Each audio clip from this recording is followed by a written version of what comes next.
Before we get into it, let's talk Manscaped. Yeah.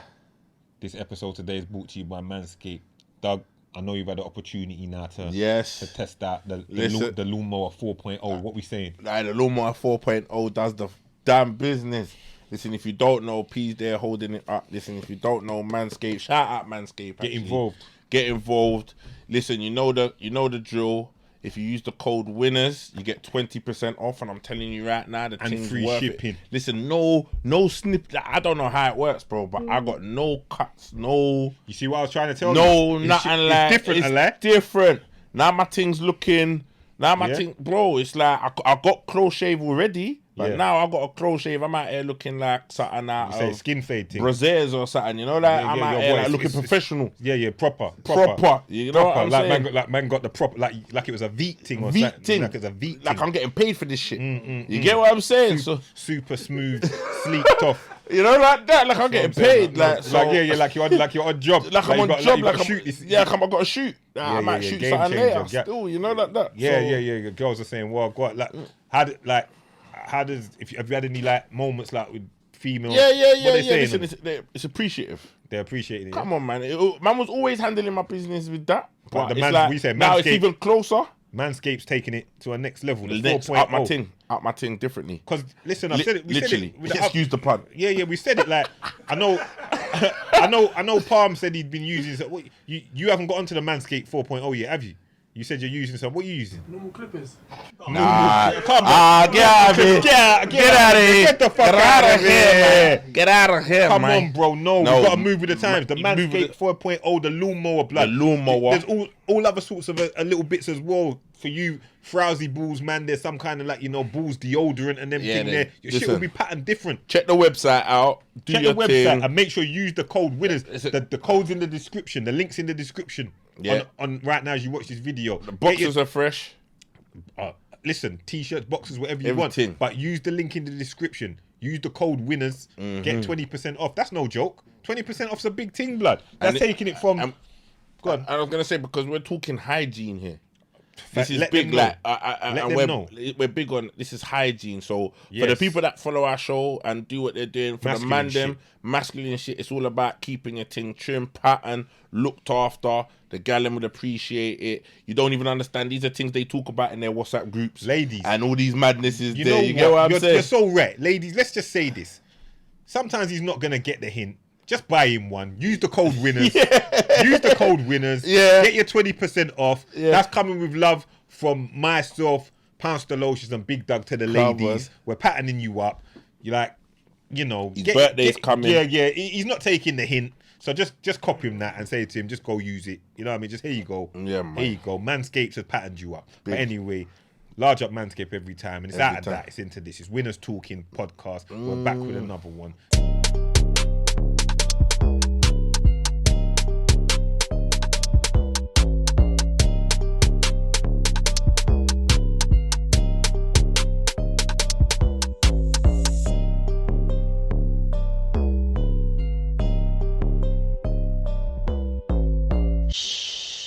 Winners Talking.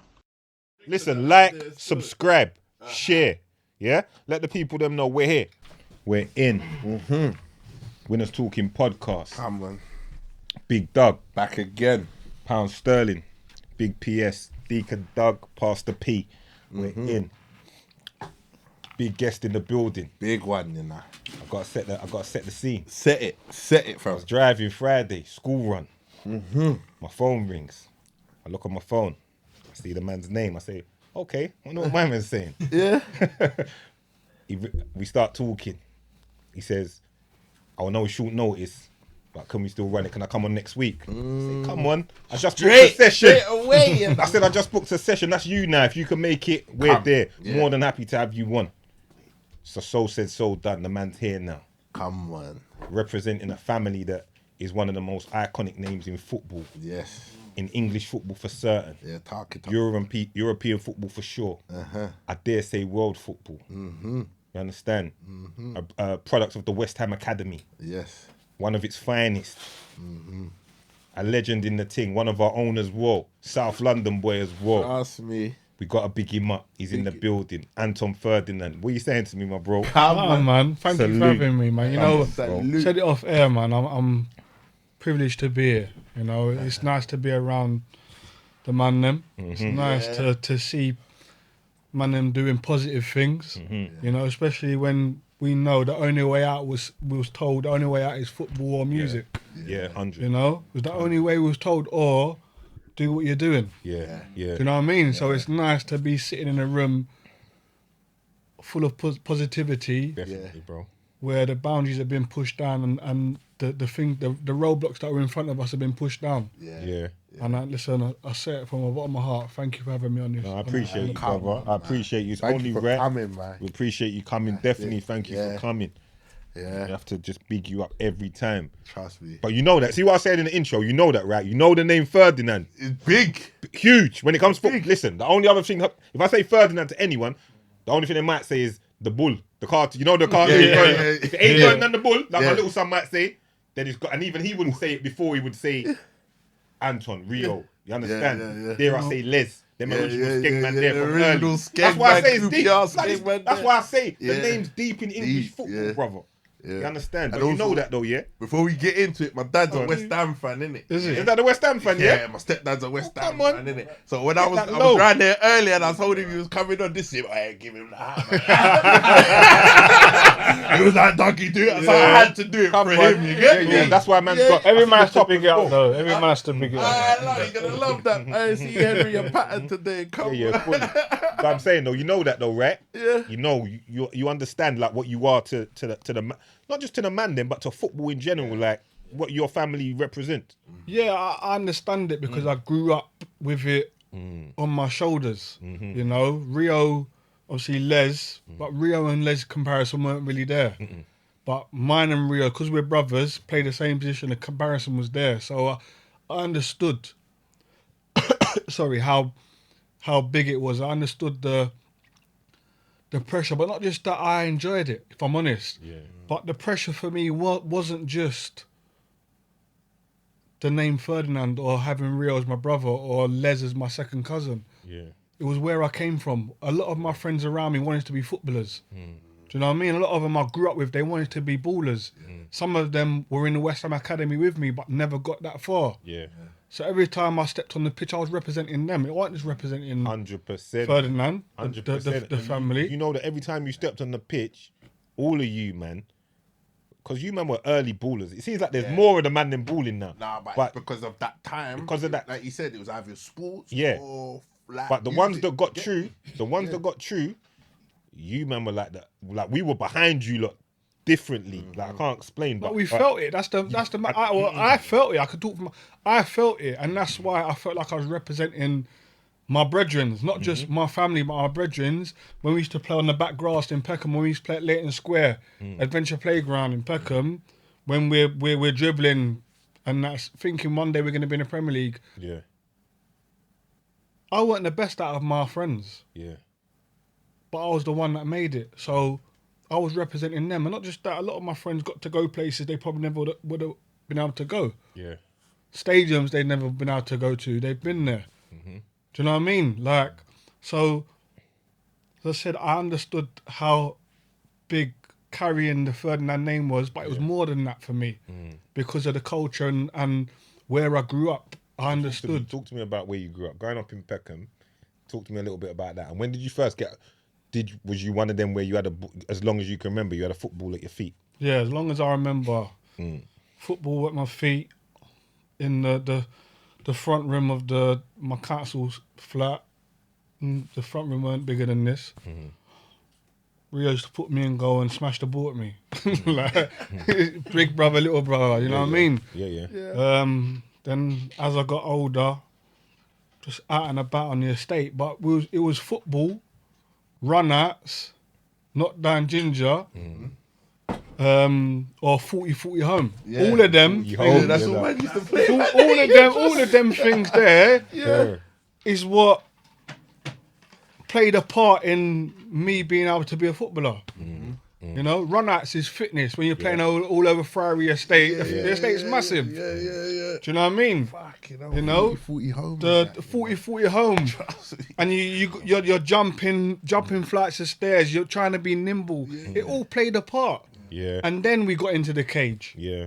And we started balling in the cage. And it was just more about like just dubs, skills. Nutmegs weren't really a thing back then, but if you got one, you was the man. You know, but it was,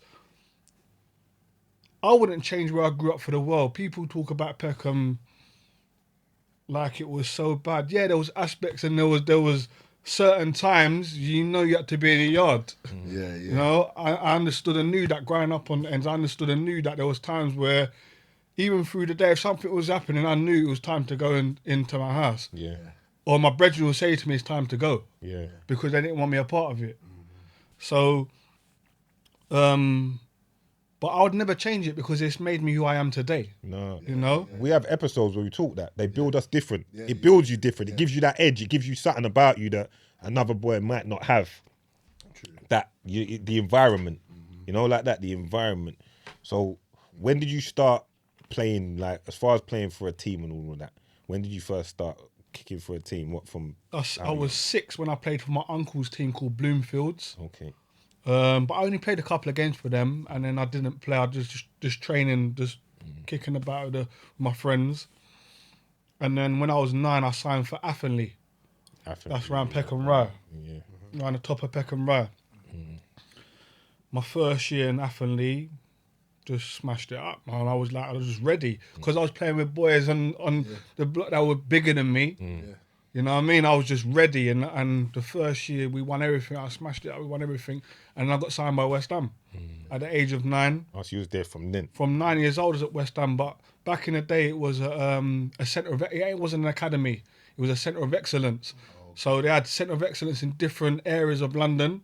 So our one was in Beckenham. South London one was in Beckenham. So I used to travel to Beckenham. The person who scouted me, Dave and Rio, his name's Dave Goodwin, his wife used to come pick me up from the estate, from Friary Estate, and take me to Beckenham, train, take me home, you know, because my mum and dad were both working. And then that was it. That was my journey. My journey started from then. I started playing district football. Started playing for London. And there was me, Kieran Richardson.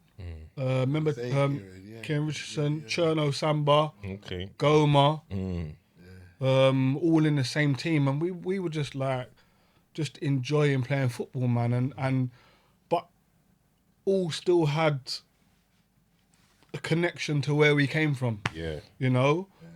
Which is why I talk about where I come from so proudly now, because I never ever left it. I was always connected to it through my friends. Even when we moved out, I was always there. You know, and from going into that, and then I got fast tracked to West Ham. Riyadh obviously who's 7 years older than me. He was ahead and doing his thing, and I just got fast tracked into the academy.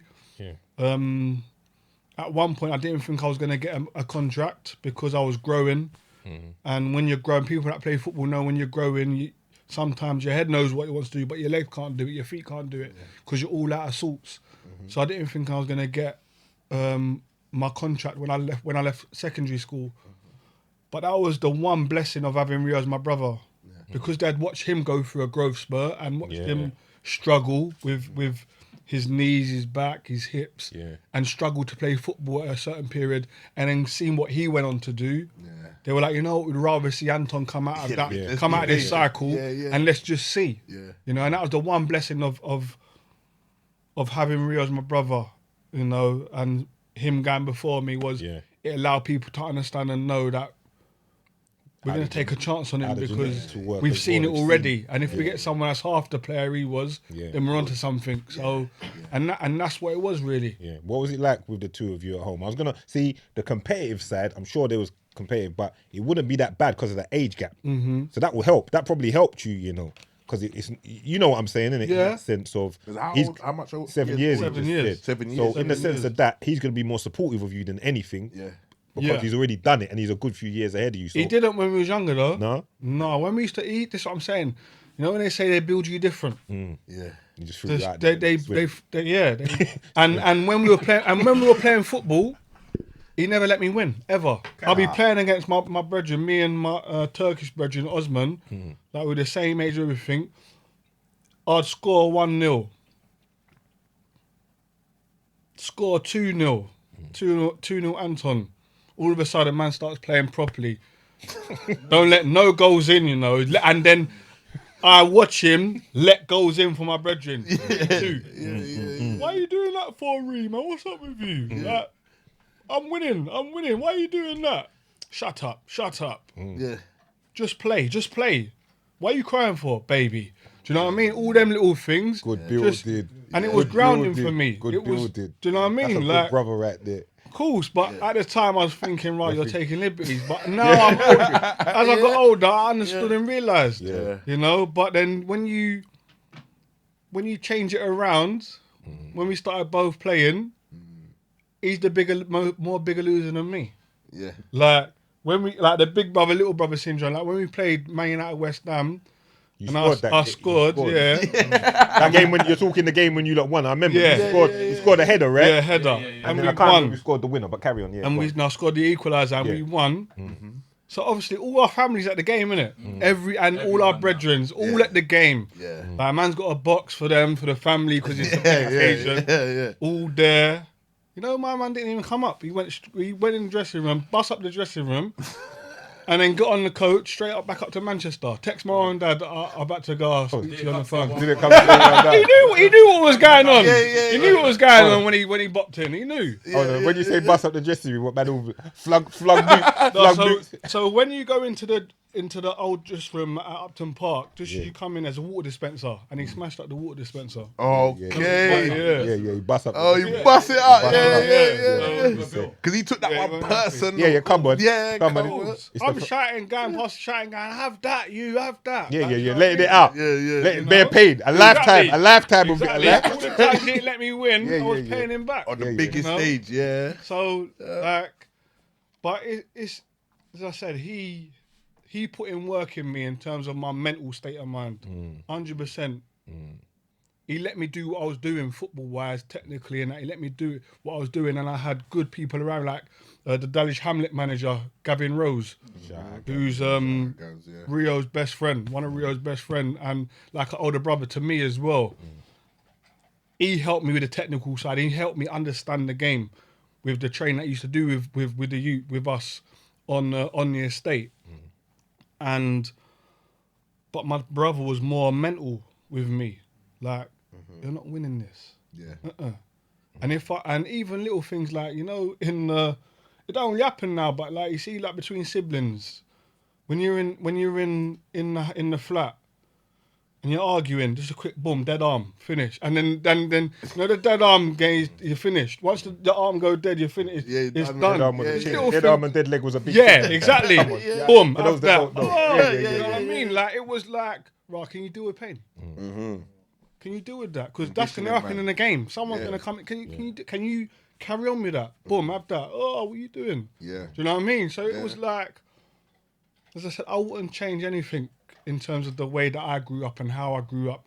I wouldn't change it, you know. Like, and I have to big up my mum and my dad because, as I said earlier, I weren't the best out of my age group, and Rio weren't the best out of his age group. But what we had was support. Yeah. So important. More than any of the others. So if my friends had a game, if I had a game and I was playing and my friends were coming and my friends were playing as well, they were looking at the sideline, looking at my dad. Yeah. But they're looking at my dad for support. Yeah.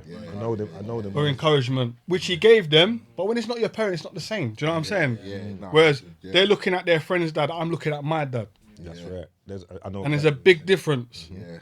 And that's what I would say I had over all of my brethren that grew up on the ends that were playing, that wanted to be footballers. That love and support. Yeah. You know, so listen, if it weren't for my mum and dad, I wouldn't be sitting here talking with you guys about our career and life that I've had, if I'm honest.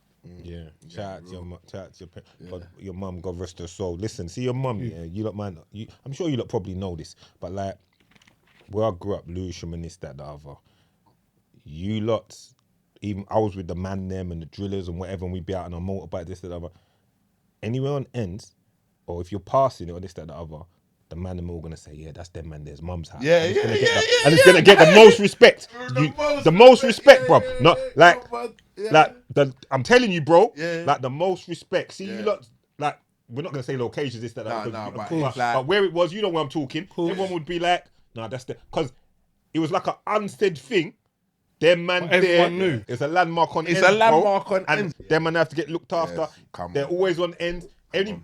Because you man used to use different little spots. Say you man use different spots for a trim. Mm-hmm. You're gonna go different bar. You see one picture of you man, because every bar was yeah man, and them man there, you know, Yeah, of course. you know, you understand? Because you man was on end, so Because at that time, like what Pete's about to say, like it's like you was ripping the whole, everyone, whatever borough you're from, like what you man was doing for the ends that like in them stages where we was coming, we didn't have the social media, you didn't have all of that. It was like you was carrying it for the flag for all of us. You get what I'm saying? And you know, that's what I'm saying. I understood that. First, I understood that. Like, the ends is where I feel most comfortable. yeah. Do you know what I mean? And I feel most comfortable now. I'm in rooms that people could dream of when it comes to like Of course. famous people, money, and I'm in rooms that people could only dream of. But I feel more comfortable in Peckham than being in them rooms. It's bad, yeah. You see, even them times when you blew, that blue Bentley was everywhere. Like on end, that car, you know, man, just see it, man. That's Anton. You get what I'm saying? All the time. All the time, man. See the Cool, blue but thing. it wasn't Anton.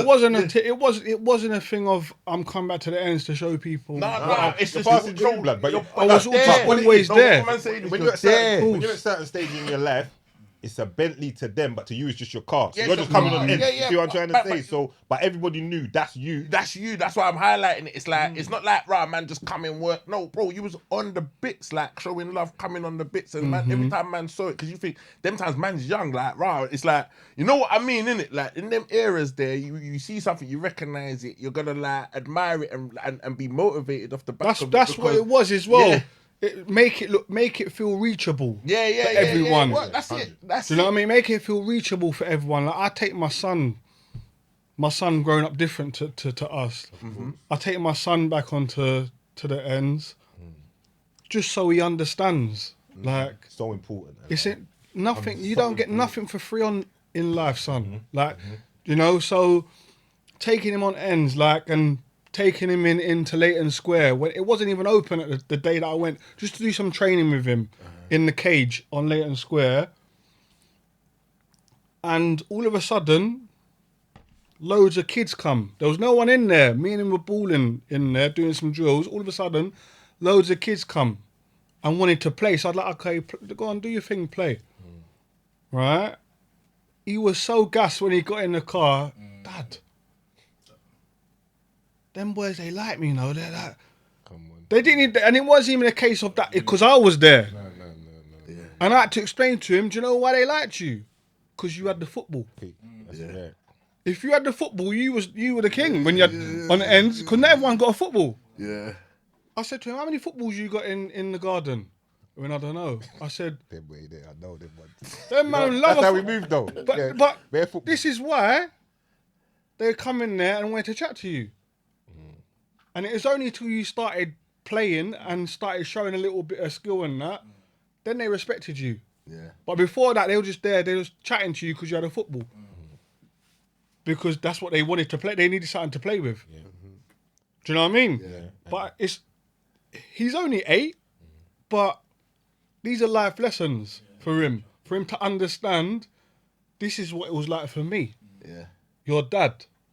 Just because you don't have to want for that and you've got a ball when you want it or whatever, which is why you work hard, because you want your kids to not have to go through what you went through. But there's also needs to be that aspect of realization for them. And me and Rio talk about this a lot. How do we implement a work ethic into our children? Yeah. Because they're growing up different to us. But it's watching us go to work every day. watching us go, "Oh, dad, where you going?" I'm going work. Even if I'm not, dad, I'm going work. Yeah.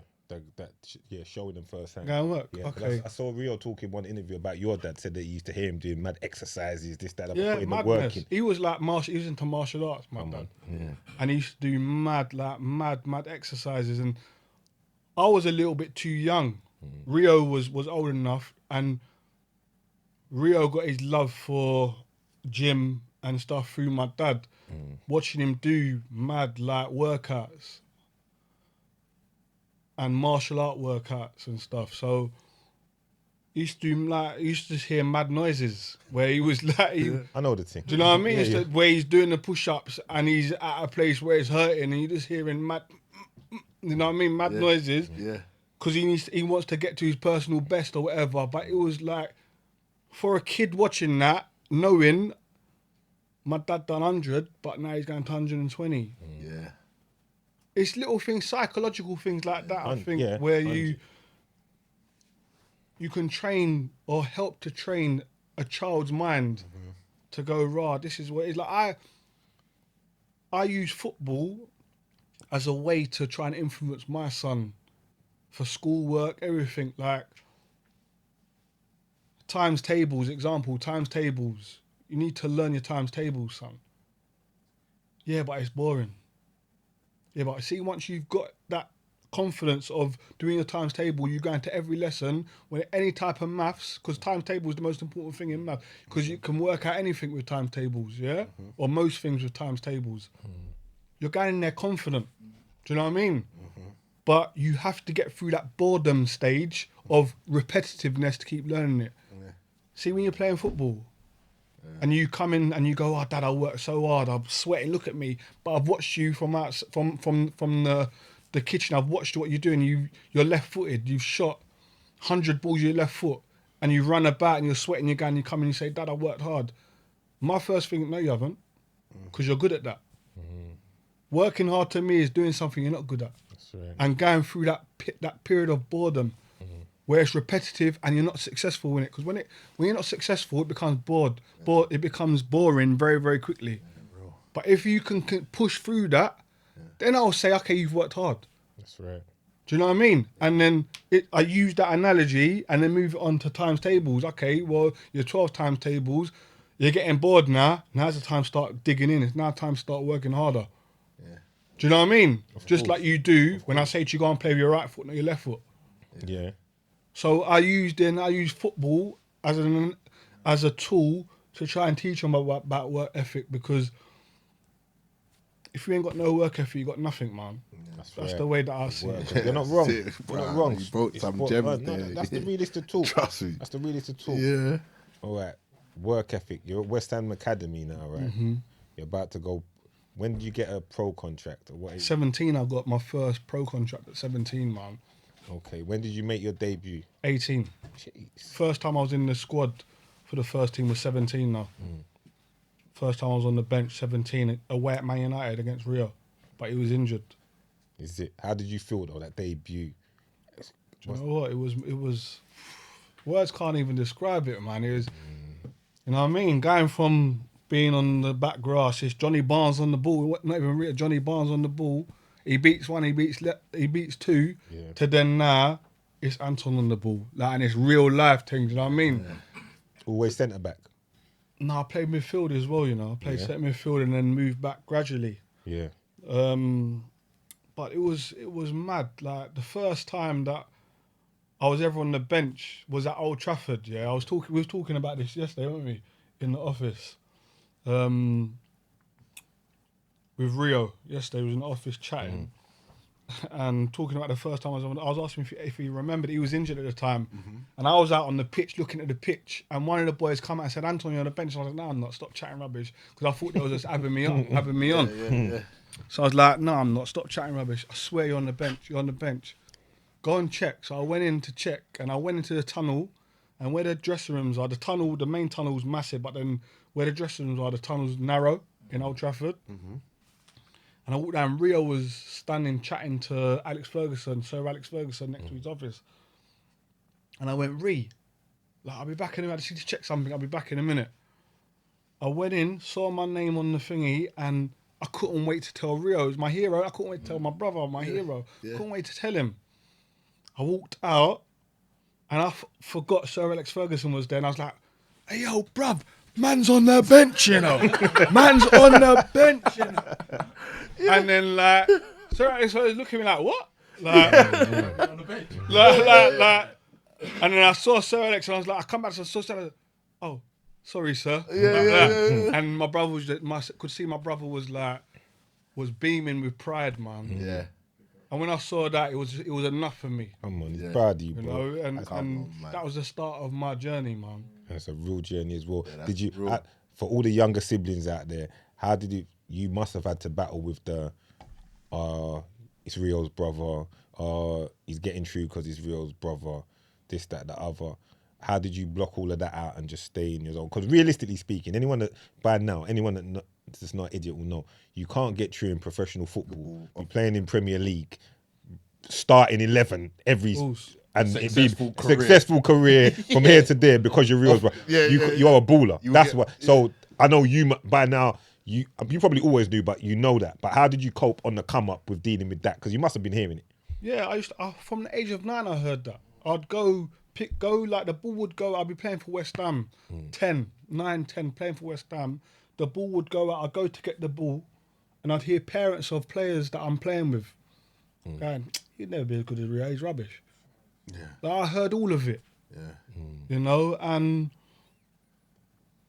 I always went back to my core values, man. Like number 18 Gisborne House, yeah. Whatever was said in them 4 walls of the flat in 18 Gisborne House, that's all that mattered. The people inside there, that's all that mattered. Yeah. They knew I was a good player. I knew I was a good player. So whatever people have to say, I don't really care. And I always went back to that. So it always like bounced off of me. I'm not saying it didn't hurt me at times. Of course it did. I'm a human being. Of course it did.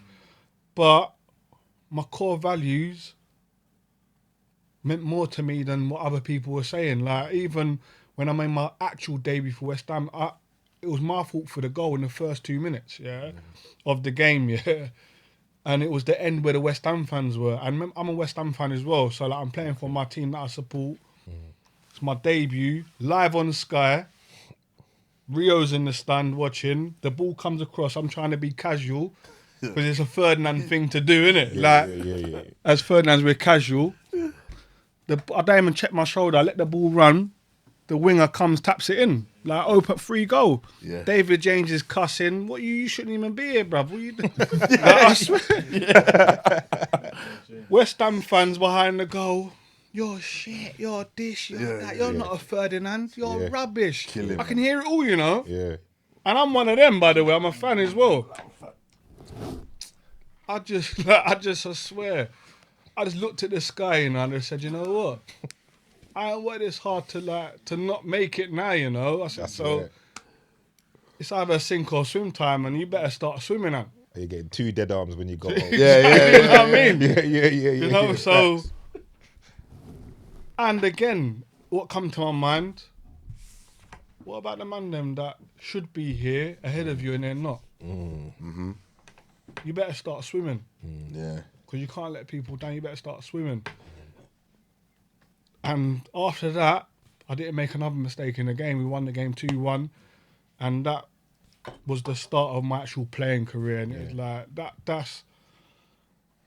I sit here now, like, it's hard to explain the actual feeling because it was for the people that probably deserved to be there before me but never got there. I understand. You know? I understand what you're saying. Yeah. Come on, I understand what you're saying. And you're like I say, certified Prem baller. You've done so much. Like I remember you big FA Cup final. You lost to my team Liverpool. It's all right. Man. It's all right. We're going to talk about that too much. But it was, we're going to talk that too much because that was I know that must have been an emotional game for you. That one there.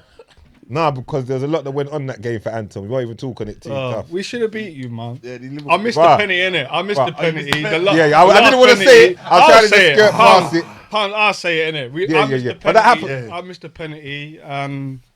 We lost the FA Cup, man. But you see things like that quickly. Sorry, Go on. you see things like that, like big games like that, where you might like miss a penalty and that. Like later on in life, does it kind of like you have like flashback moments of those kind of things? Or I is it wake just up. like I wake just- up in the night. Yeah. I wake up in the night now. Yeah.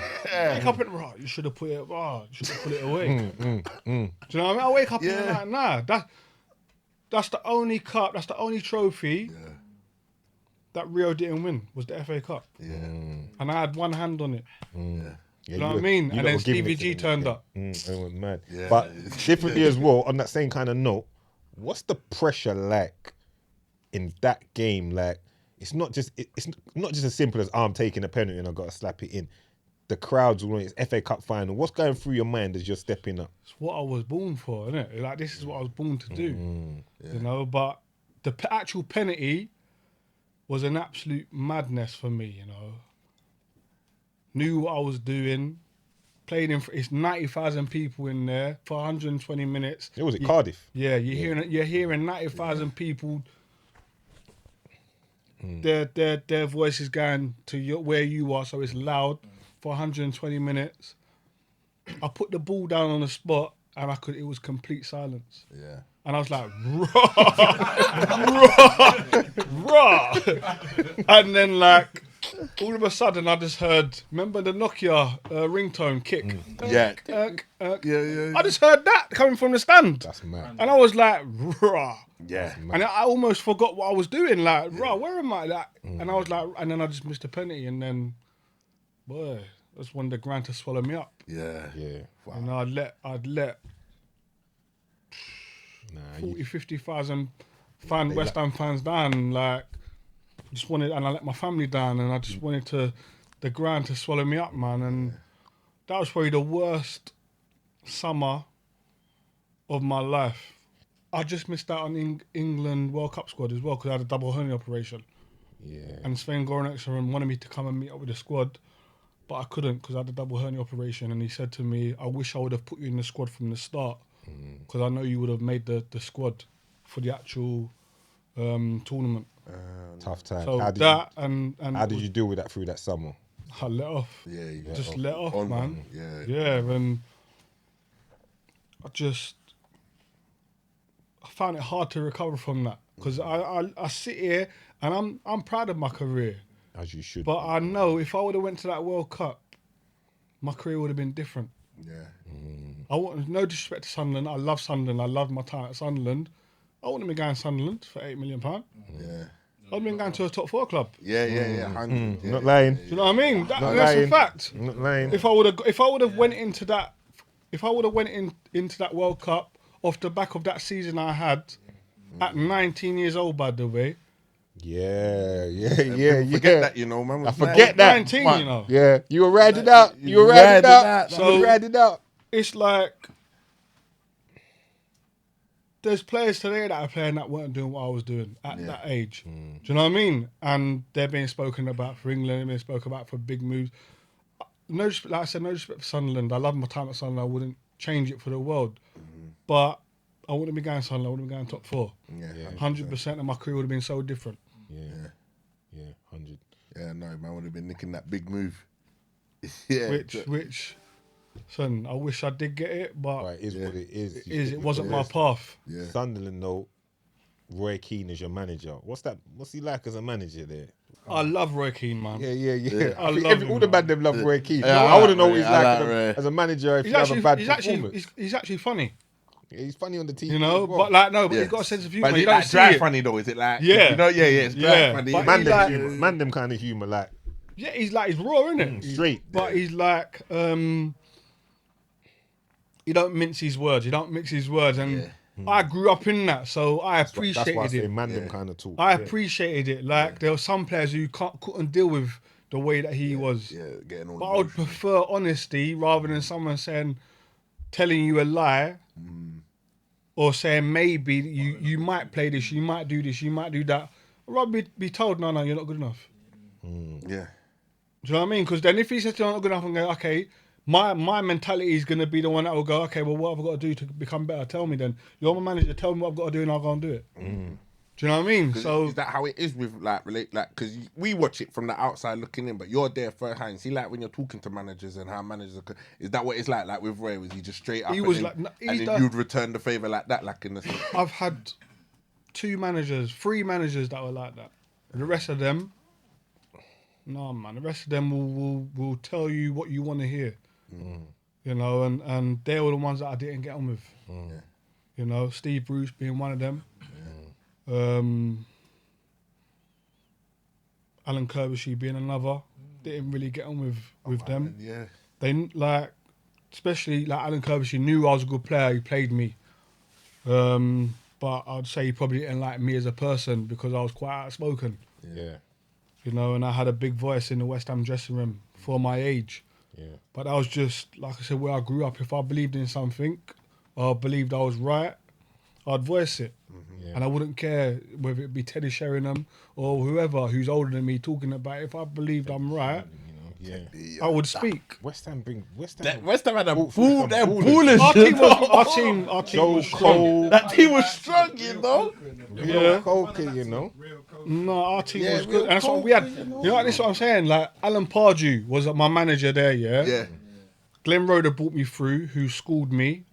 And then there was other coaches behind the scenes that would really, really help me. But then when I got into the first team properly, and when we went to the FA Cup final, the Premier League, and all this, had Alan Pardew, yeah?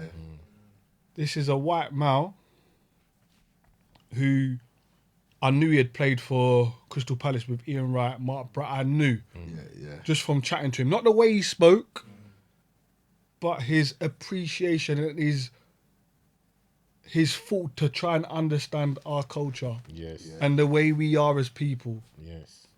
He ain't got a chip in his shoulder. He's just laid back. Yeah. That's rare. Do you know what I mean? Yeah. He understood that. At that stage. That's mad. Exactly. And we're talking years ago, you know. Yeah. I know them kind of years. To the point Yeah, go on. to the point where he knew, like, he was the boss, so whatever he said went. But we had a core contingent of young black players. Me, Nigel Reo-Coker, Marlon Harewood, Hayden Mullins, Bobby Zamora. We had like a core group That team of young black players, you know. Yeah. And he knew sometimes it couldn't come from him. Yeah. Yeah. That's a good manager. Yeah. So you know who he brought in? Chris Powell. Yeah. To come and play with us. Yeah. And he brought in a guy named Alex Dyer, he's a fitness coach. He used to play. But he brought him as a fitness coach. He's from Forest Gate, like us from the manor. Like talks like he's from the manor. So like sometimes he would go through them to us Come on. to come and chat to us. Good, my management knows. Do you know what I mean? To be done. It was people like that who went out their way to understand me as a person, not the footballer. Yeah. If you understood me as a person, I'd run through a brick wall for you. Yeah. Do you know what I mean? And that's what the managers who I've done well for, that's what they done. But they also showed tough love as well and let me know. Like I used to go out a lot with West Ham when I was at West Ham. And I remember Alan Pardew coming to me and he knew this wasn't one to go and speak to Chris Powell and thingy because it's coming from me. I'm your boss, it's coming from me. You and Anton, I know what you're doing. I can smell the drink on you from time to time. Let me tell you something, yeah? You see the day that it starts hurting your football, it's gonna hurt your pocket. Yeah. Understand that. You do what you want. You're a big man, innit? You're a grown man now. I'm not telling you what to do, but the minute you start to suffer in your football, is the day that you stop playing for me. It's the day that your pocket gets hurt. I'm gonna fine you, and you're not gonna play. He treat me like I'm still young, you know, but he's treating me like an adult. Yeah. I appreciated it. Now I've got a decision to make. What do I want to do? Yeah. And again, it goes back to why am I doing it? Why am I playing football? Where I come from, who I'm representing. Got to think about these people. Do you know what I mean? Got to think about my family. Real. You know, so I made the right choices, and son, that's why, sitting, like I said, I'm sitting here. Respect him for that Chatting. as well. Yeah. Yeah, come on. Alan Partridge the same when he let go that mad, he let go that mad wine on the sideline. Come on, Newcastle. Yeah, come on. The man's so that's how you knew he had The man, flavour. he had a little hip movement there still as well, so we got to get it to him. Yeah. It was like a half a reverse bogle kind of. I don't know what it was. Yeah. It was like a half a reverse bogle. Playing Palace. And they lost as well. They lost that They game. ended up losing. He did it too soon. Yeah, he was winding up the right, play. moving forward. You had the instance now with John Terry. Now, see that there. I talk about that a lot from time to time. You hear me mention it in the pod, innit? And I always say like that there to me. I never forgave it. I was always like, this instance here shows me, and I hate to say it again because that England and football, there's an underlying fundamental racism that goes on, in my opinion. Institutional. Because I watched a man on TV, live, call a man What man said, yeah. what man said, and the way it got brushed under the carpet and brushed aside, I never forgave it. Yeah. And because it's how we're brought up. So to me, I just never forgave it. But anyway, that happens. From the match itself and the whole thing, did you hear it at the time or did you see it afterwards? No, I didn't hear it. My reaction would have been different if I would have heard it. Yeah, flip. You know, and the FA know that because there was a time when I played for England under 21s against Germany. Salute. I got called a monkey by one of their players, and I heard it that time, and I went to go for him, and it's crazy. The 2 times that's happened to me on the football pitch, it's been picked up by the cameras. Yeah. So like, not from the other guy, but the John Terry one was picked up by him on his mouth, but allegedly, I have to say allegedly. I'm not saying allegedly. But Yeah, say it, I understand. You say it, man, I'm understand saying it, man. I Man saying it but, with chest. straight. We see what he was I on. saw what he was on. but Trust me. But the international one, it come to me, and I was chatting to Micah Richards. I said, Micah, he just called me a monkey, you know. And I went to go after him, and I was like, I'm in a game. I'm representing England. I'm in a game. I've got to be professional. Yeah. Anyone who knows me, I love a joke, innit? If there's joke running, I'm in the middle of it. Yeah. And I'm probably the I know what loudest you mean one. by that story. Yeah, I'm probably the Don't loudest worry about one. that, Yeah. We won the game 2-1 to go to get into the European Championships, yeah. And it's a big game against Germany. So like it's a massive game. Full house at Bayer Leverkusen. Right. We won 2-1. The boys are celebrating. I ran straight down. I had words with Prince Boateng and the boy that called me a monkey. And I ran straight down the tunnel. My team celebrating, you know. I ran straight down the tunnel, but the bench they knew that something had happened because it got back to the bench that I'd been racially abused. So the security were watching me. England have security and they were watching me. I ran straight down the tunnel. No celebrating. I was down at the bottom of the tunnel waiting for this boy to come off the pitch, so I could give him something because I'd heard it, you know. But the security come and took me off my feet, put me in the dressing room. Yeah. And I smashed up the dressing room. I was so frustrated. Yeah. So the FA knew if I would have heard it, what my reaction would have been. Yeah. With the John Terry thing. You'd have taken him to Peckham. You know, exactly. Yeah, So drove him there personally. and I nearly did. If it wasn't for my mum was at the game that day, innit? And it wasn't until I got up into the box where my mum, my wife, my brother-in-law, and my friend. Actually, I need to shout out my friend, man. And his missus. They love this show, man. They love this pod, man. Yeah, love. Achike and Loretta. Shout out Achike. Them, like my brother and sister, man. They love this show. We appreciate the love. Cheeks was there, and I walked in with a spring in my step. I bopped into my box, you know. I bopped in because we just beat Chelsea, first time in 15 years, I think, for QPR. So I bopped in, and it was all Zomba in the box. And I was like, right, what's this? Yeah. My mum went, "You alright?" I said, "Yeah." My wife went, "You alright?" I said, "Yeah." And then either my mum or my wife went, "Did John Terry racially abuse you?" I went, "No." Then, "You better watch this." Give me the phone. Yeah. I watched it. I gave it back, and I was off. Walking downstairs, I was walking down, I was off downstairs. The only person who could have stopped me on that day was my mum. Just out of pure respect. Shout, Anton, where you going? Come back now. So I turned, out of respect, I turned around for my mum. She went, I know what you're going to do, I know. And I wouldn't blame you if you did, but now's not the time. Because if you do that, it's all going to be on you. Changes the whole story. I sit here today and wish I did do it. Because then no one can't control my narrative. Because now people understand, people go, well, he must have said something.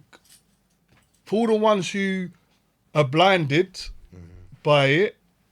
Hold on, people say you must have said something, what? No, I'm saying like, if I did go and do whatever I was going to go and do, he done it for a reason. There must be something. Whereas because I didn't, people can control the narrative. Do you understand me?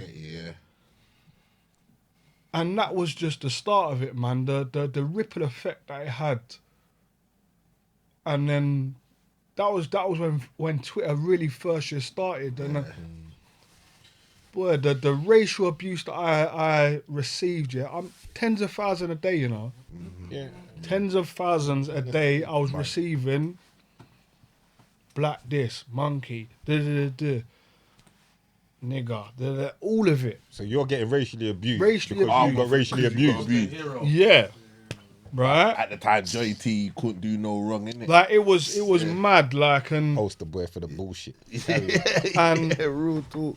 I sit here and we've spoken about Peckham and we've spoken about being outspoken, because that's you have to be on. We know you have to be outspoken. You have to be bullish at times on the ends, otherwise you get buried. Simple. Like it's the only time in my life I've gone away from that. The only time in my life, and that. If you've seen the documentary, that eats at me, man.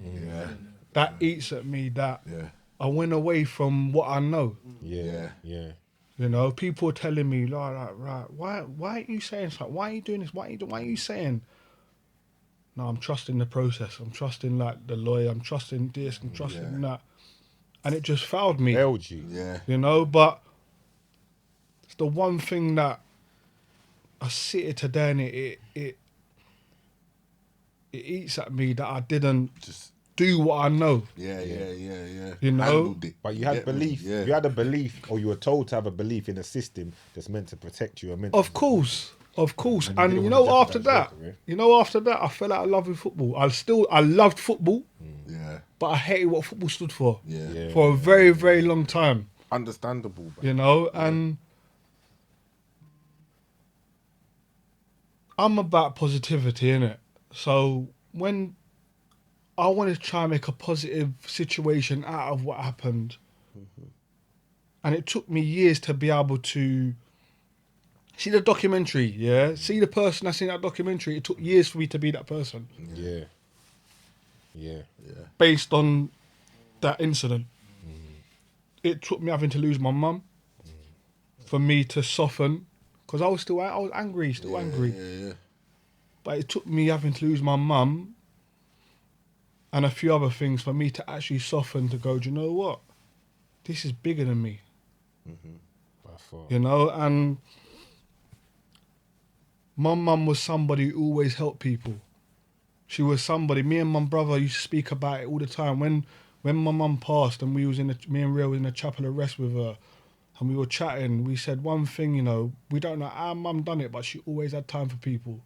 Always found time in the day. You know, people say there's not enough hours in the day.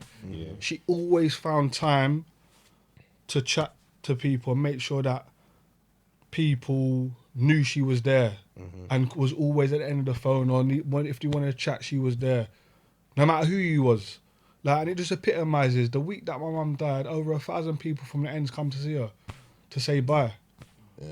You know, and you saw who she had love for and who she didn't, because the ones that you'd think that she didn't have love for, when they spoke, her eyes opened.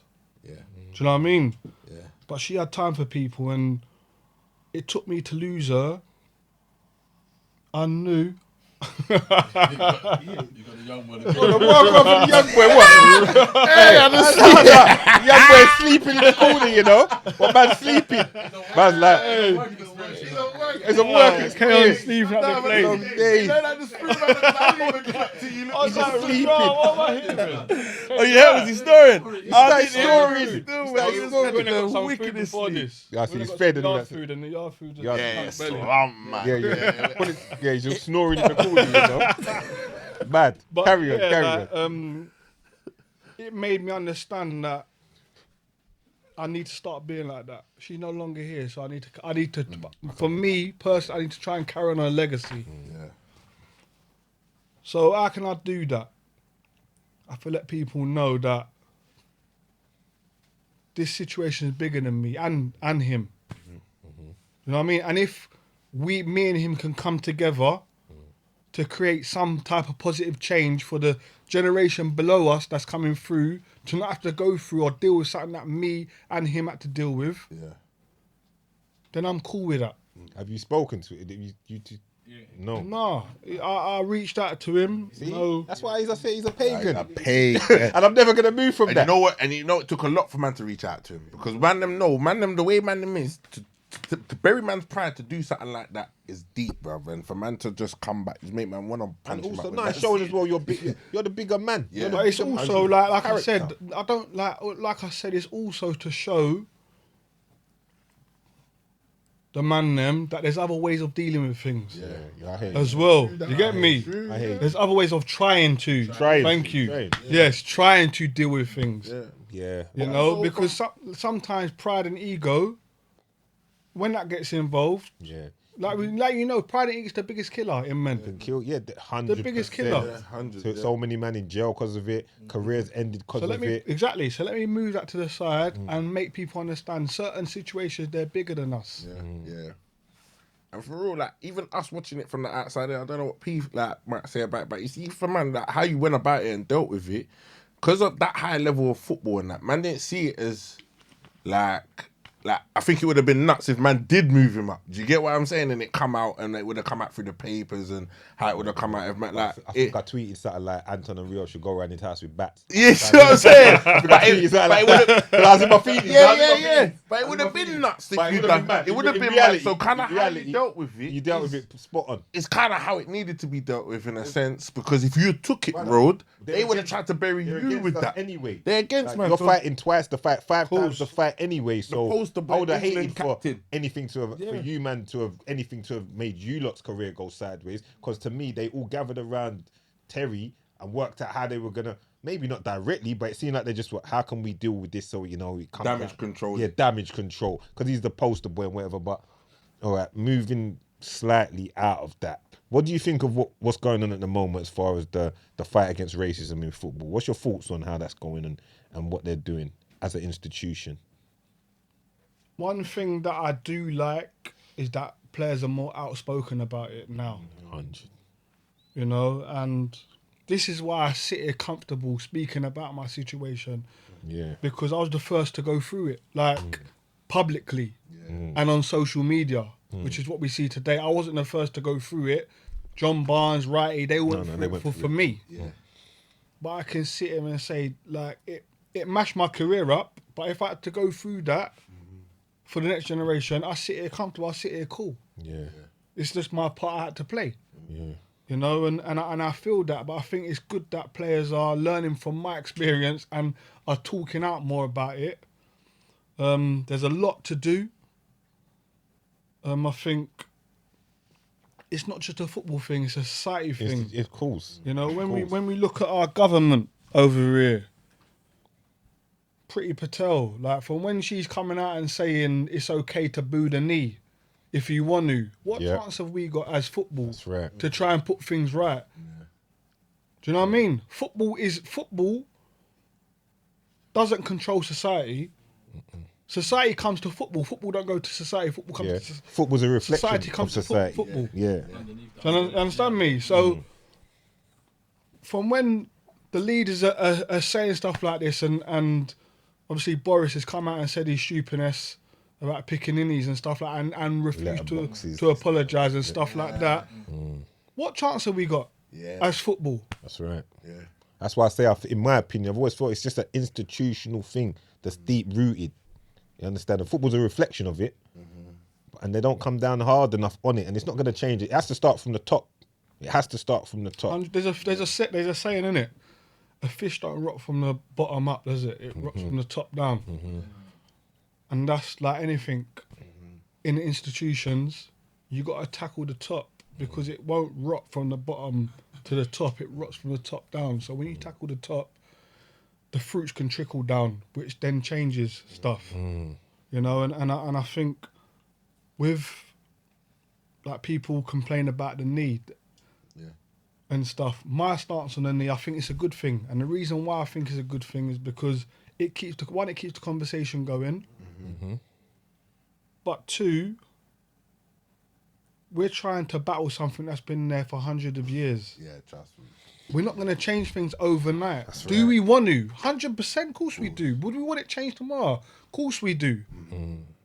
But we have to be realistic. Is it going to change overnight? No, it isn't. There's a process to it. And taking a knee is part of the process. Yes. So the knee, a young white child sees their hero take a knee who looks like them. Jordan Henderson, I'll use for example. Good examples. Yeah? Good example. Great player. He is. I agree with you. And a great person. Great man as And a well. great Come on, and a great person. Capo, El Capitan. Go And a ahead. great person. Great, But yeah, like salute. seeing their hero take a knee. Dad, why is he taking a knee? Oh, to fight racism, to be against racism.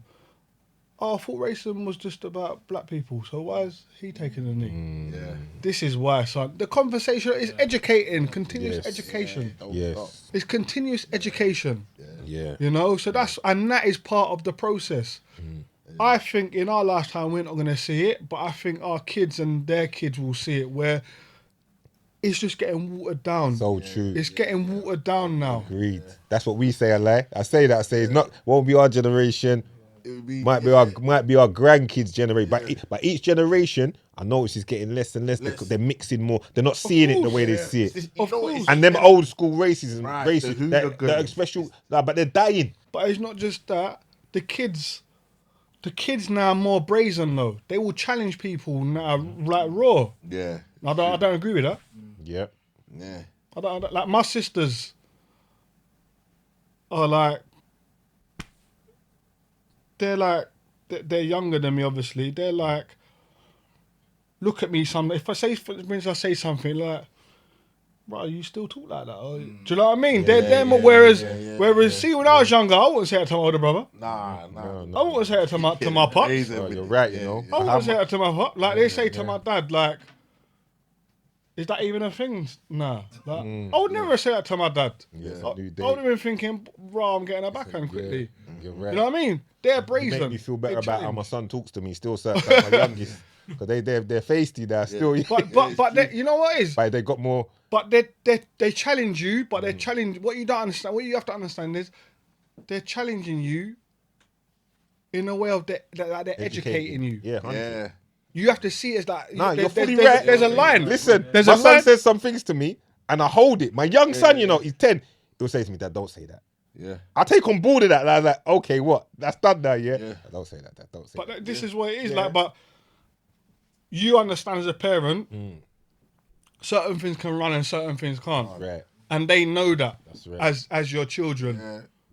That's right. But they still tread on that line to try and educate you. Without they're not saying I'm educating you. They're just saying what they believe and what they see and what they're hearing. They got a pure mind. And you exactly, and you sometimes you as a parent have got to step back and go, "Rah, okay, is that what it is on? Is that what it is on the streets now? Literally. Is that what they're Literally saying? a lie. Literally a lie. I mean, fam, But that's how it no, is. but it's true. I'm talking, my youngest, he'll be like, he's 10, and he'll say something, and I'll be like, oh, wow. I won't say it to him. Yeah. But in my head, I'm going, I'm Of course thinking, okay. Yeah. Of course not. But he knows there's that boundary, but he will push that boundary to see if he can get away with it. But it's whether you're in that frame of mind to be educated at that time or not. Yeah. If you're not in that frame of mind to get educated, then it might be a swift backhand quickly. Yeah. Hold that. Yeah. But if you're in that mindset of, right, he's educating me, it's not a quick backhand, it's Yeah. Right, I need to check myself. And that backhand might stop some of the free thinking that they're doing as well. Of course, not Yeah, just so that. that's Imagine their this. Let me give you character. an example. You do a podcast that goes out to millions, yeah? That'd be great. Go on. Right? But you might talk a certain way that might get you cancelled, but your son's educated you not to say that. Yeah. Facts. Because what they understand and know is what is part of this cancel culture. Yeah. Do you understand me? Which you don't know. You don't know. Fully facts. Bro, I'll tell you the truth. I'll tell you the truth. You know? I go out my way to listen to my son. More so the elder one, because he's 16. But I go out my way to be like, what you saying on this? And he'll tell me like, nah, that don't really work now. Because he's out there, innit? Man had to He's in the self-media train themselves. Yeah, you can't really No, but it's true though. Yeah. It's true. Even when we It's said when we important. started this, man was like, man don't know about no podcast. Nah, Doug was, Of fully. course. So you have to be careful. Of course. But that can only take you so far. That's right. To go further, you still have that in you. Of course. Because what you talk about your core values. That's what I know from this podcast. That's why I was happy to come on it, because you talk about your core value, you talk about, you keep it real. So I'm happy to be on here. Come on. But you also understand there's lines. Always. Do you know what I mean? Always. But you don't come away, you don't vary away from why you're here and what got you here, That's right. which you have to respect it. But you're moving into a space now where if you want to go where you want it to go, Bare lines. there's lines. That's right. True. So it's having that balance of your reality and the social aspect, Fully. understanding all of that and putting it all together. Yeah. Do you know what I mean? Yeah. You know, I don't just go on any podcast. Not saying that like I'm flipping, I'm a big time whatever, but You're big in the game, but- you know. you're big, but Listen, it's you're like- big out here. but You're big. but it's but the it's winners but pick, it's you get me? but it's like when you think about when you talk about culture, my culture, our culture. I have to come on this. Yeah. Mandatory. Have to. Mandatory. Salute. I love that. Do you know what I mean? Yeah. Done a couple, but when Joe, big up Joe, because you know what I mean, Joe Shout out Bear. Bear. You know what I Yeah, mean? fam, that's So gang. Yeah, fam, that's family. you know, Yeah. when he patterned it, when he put us Yeah, together, we put us together. Yeah. well, there was no way I was listen. I know from he put us together. I knew you was coming. I just said, yeah, when you're ready, innit? Yeah. So when you called me, I just said, yeah, cool. That's no it, hesitation. You know, so And that's the cool to say I'm ready and that. Yeah. I said, Yeah. cool. I said, all right, cool. no, but it's like, son, I'm proud of what man's achieving. Come on. Like I say, I'm in there wholehearted. I'm proud of what man's achieving because, like we know, football, Options were limited. Bro. Music. Football, music. That's about or it. the road. Or the Yeah. road. That's what it was. You have to learn to adapt and Do you know what I mean? But now times. we're doing all sorts of things. Yeah. We're linking up Exactly. differently. You understand what I'm saying? We're linking up, sitting down, podcasting, this, that, the other. You're doing so many different things now as well. Let's talk about some of the things that you're doing now. Because I know you're an ambassador to me for so many different things. Like you speak on mental health, racism and so on. Tell me about some of the things that you're doing now and that you've got going on. So for me, it was important. Mental health was a big part of my discussion for our culture, because as we know, as young black men, mental health gets mentioned, right? You're an idiot. Yeah, it's not spoken. You know what I mean? It's not spoken about. My dad never showed no like emotion like that. Do you know what I mean? My dad was loving in other ways, but he never showed me no emotion like that. So, one as black men, you don't feel like you can cry. You feel like an idiot. You know, and I still don't like to cry. Yeah. But I've come to understand sometimes that's the only release that will get me to where I need to go. Yeah. Do you know what I mean? And like I said, I had to lose my mum to understand these things. Yeah. Hey. You know, I had to lose my mum to understand certain things. And even going through that incident with John Terry, I know I'm mentally strong, because I know a lot of people wouldn't have got through it. 100%. I know a lot of people wouldn't have got through it. Yeah, I to know deal with a that lot of adversity. people wouldn't have got through it. So I know I'm mentally strong. I know I am. But there's only so much that someone can take. That's right. Only human. And this is what I like. I'll give you a sample of what I mean. Like, so when I was tens of thousands of tweets a day I'm receiving, and I'm going through the tweets, and a lot of people said to me, "Right, why are you going through the tweets for?" We all know now, social media is it's a drug. It's addictive. When you see something, you keep going. You search for when you see negative, you search for the positive. Do you know what I mean? But when you find the positive, right, there must be another one. So you keep going. Your mind's trained to do that. So next thing you know, you're on there for an hour. Yeah. I'm seeing tens of thousands, and I retweeted something. I retweeted someone saying, "I see you're retweeting. Whilst you're retweeting, retweet this, you fucking black cunt." There's one Chelsea captain, leader, and legend. So I retweeted it, and I went to sleep. I went training next day. The FA had emailed QPR saying I better delete my messages. Otherwise I'm getting fined. So what I'm saying is, if I can't let off and retweet things that people are saying to me, where does all that what I'm reading, where does it go? Oh, yeah. If I can't let off, where does it go? Yeah. Do you know what I mean? They're not even trying to investigate my man. Like, the retweet is there for them to see it. They're not even chasing Are that. they doing any better? Are they doing any better now? The FA, like, are they, with all this going on now, all of the, Black Lives Matter and Yeah, there's help. There's more help. There's more. So There's more help. You had to suffer all of that. Yeah, and like I said, I sit here comfortable. If that was my path, I'm happy with that. Yeah. If I had to go through that for the youngsters not to, I'm happy with that.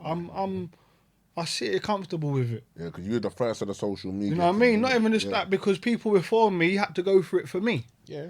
So and I rate them man for it. So Barnsley, Ian Wright, them, All of you know them. what I mean? Kevin So Campbell, all of them man there, the original Rocastle, all of them. all of them. Rocky, Yeah. You know what I mean? Yeah. Come on. So it's like Like, it's mad. I played my part, Yeah. but my part ain't finished yet. And Definitely not. I'm one of these people. I don't think I know, and I came came to the conclusion very, very quickly. I ain't gonna be the one to be able to solve racism in football. I ain't. But if I can take that baton and put it in a place where I can give it to the next generation, where they can implement real change, I've done my bit, man. Done your bit. I've done my bit. You know, Yeah. and that's where I'm at. But mental health comes into that. Of course. Yeah. Because if you're not mentally right, you can't take the baton nowhere.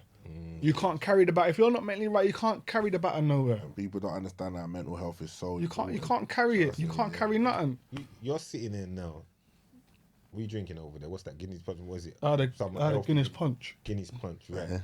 You got all your faculties. You're healthy. You can see you're still in shape. You understand? Some people turn to the bottle after the stresses that you've gone through. Turn to coke or whatever, vices or whatever. You understand? Fold, not want to come out, mentally break down. And I'm not knocking them. Like, people do with things as best they can. Everyone's different. But you're here talking it clear, concise. You know them ones doing stuff for the next generation to see. You should be proud of yourself. Because the man's proud. I've always been proud. The man's always been proud anyway. But with where you're at now in life, you should be proud of yourself. We're so proud of you and what you do and what you represent for us, and your brother as well. Because the two of you as well. Because when your brother's on his platforms and when he's representing on all these BT Sports and this, that, the other, you can see he keeps it local.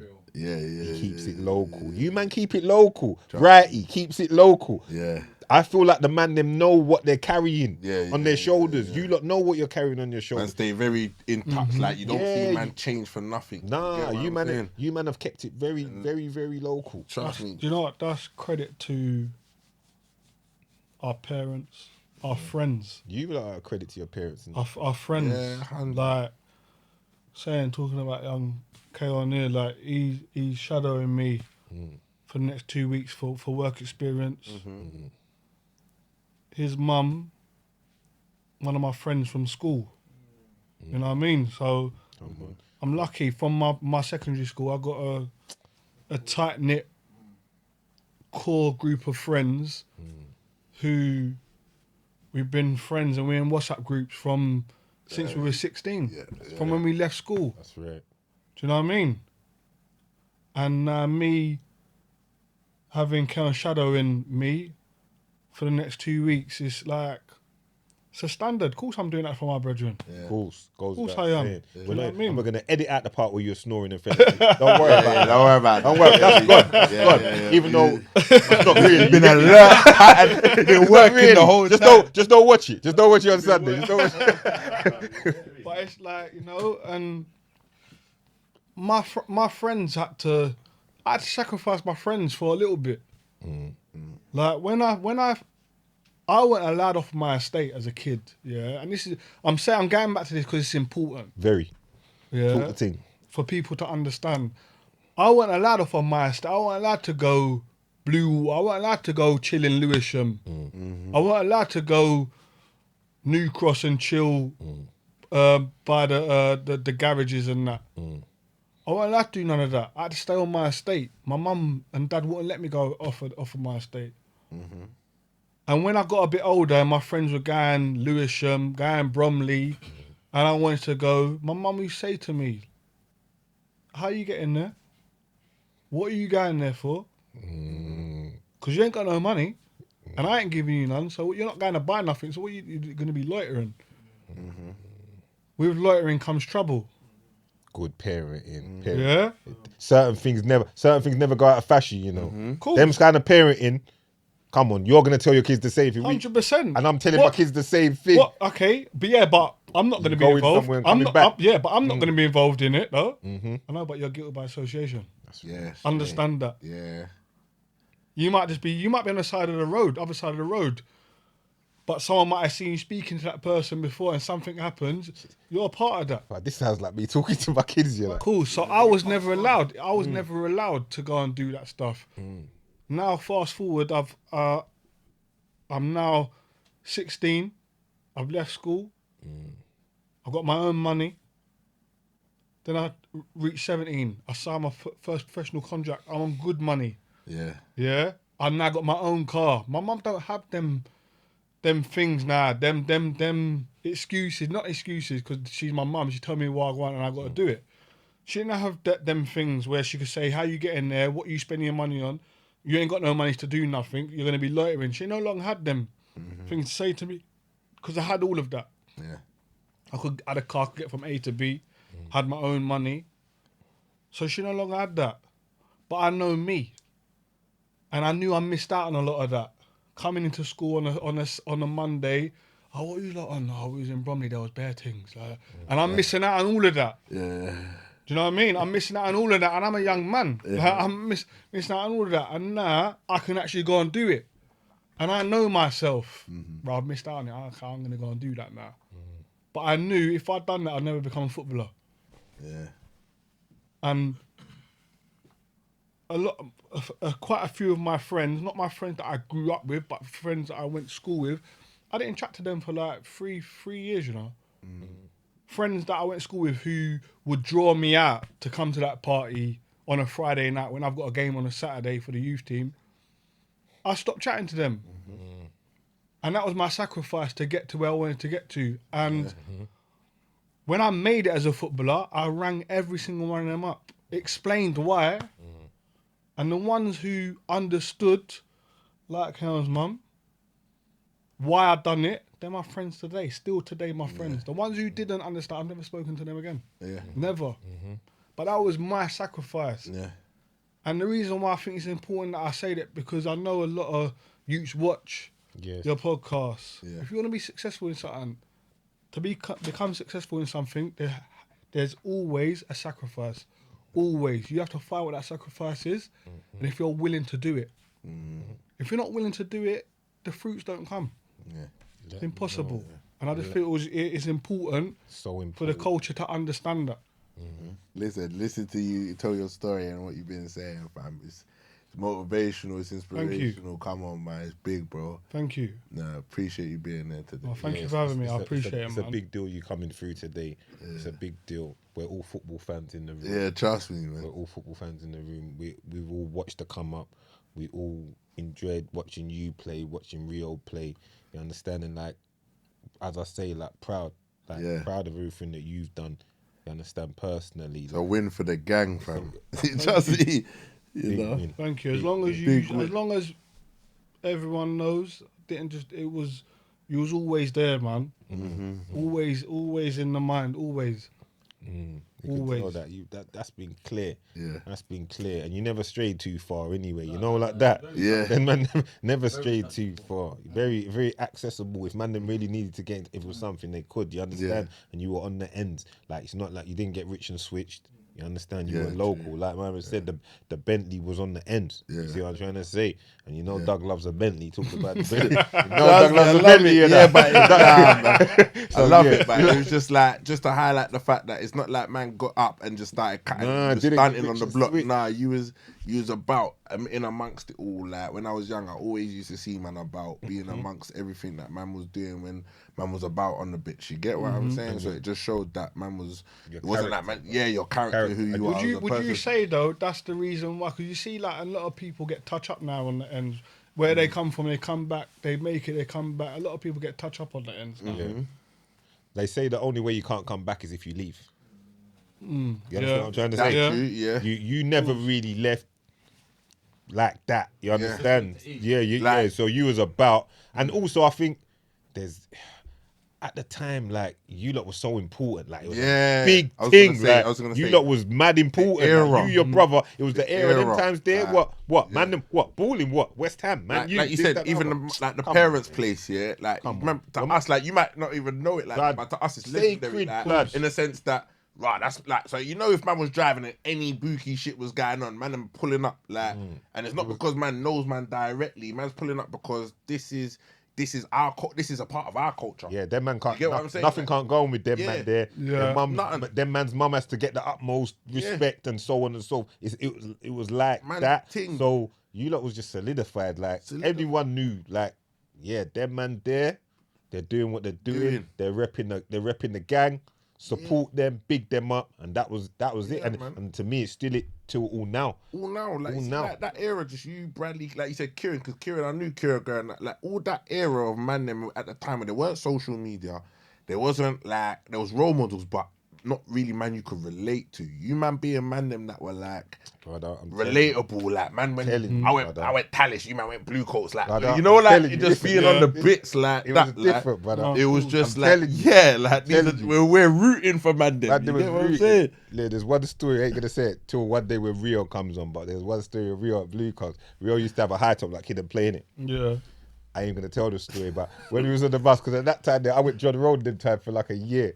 And some guys tried to test Rio, and Rio just buoyed them. Like, watching on the bus, like John Road. Rio, I went there for about a year and a half. Rio Shut a joker, blood. And Rio a joker, blood. We'll talk off camera. Blood. That's another. We'll wrap it up there on that. Don't leave them hanging. But yeah, it's real like that. It's Winners Talking podcast. Big Anton Ferdinand in the building. Doug, myself. Salute. We move. Come on.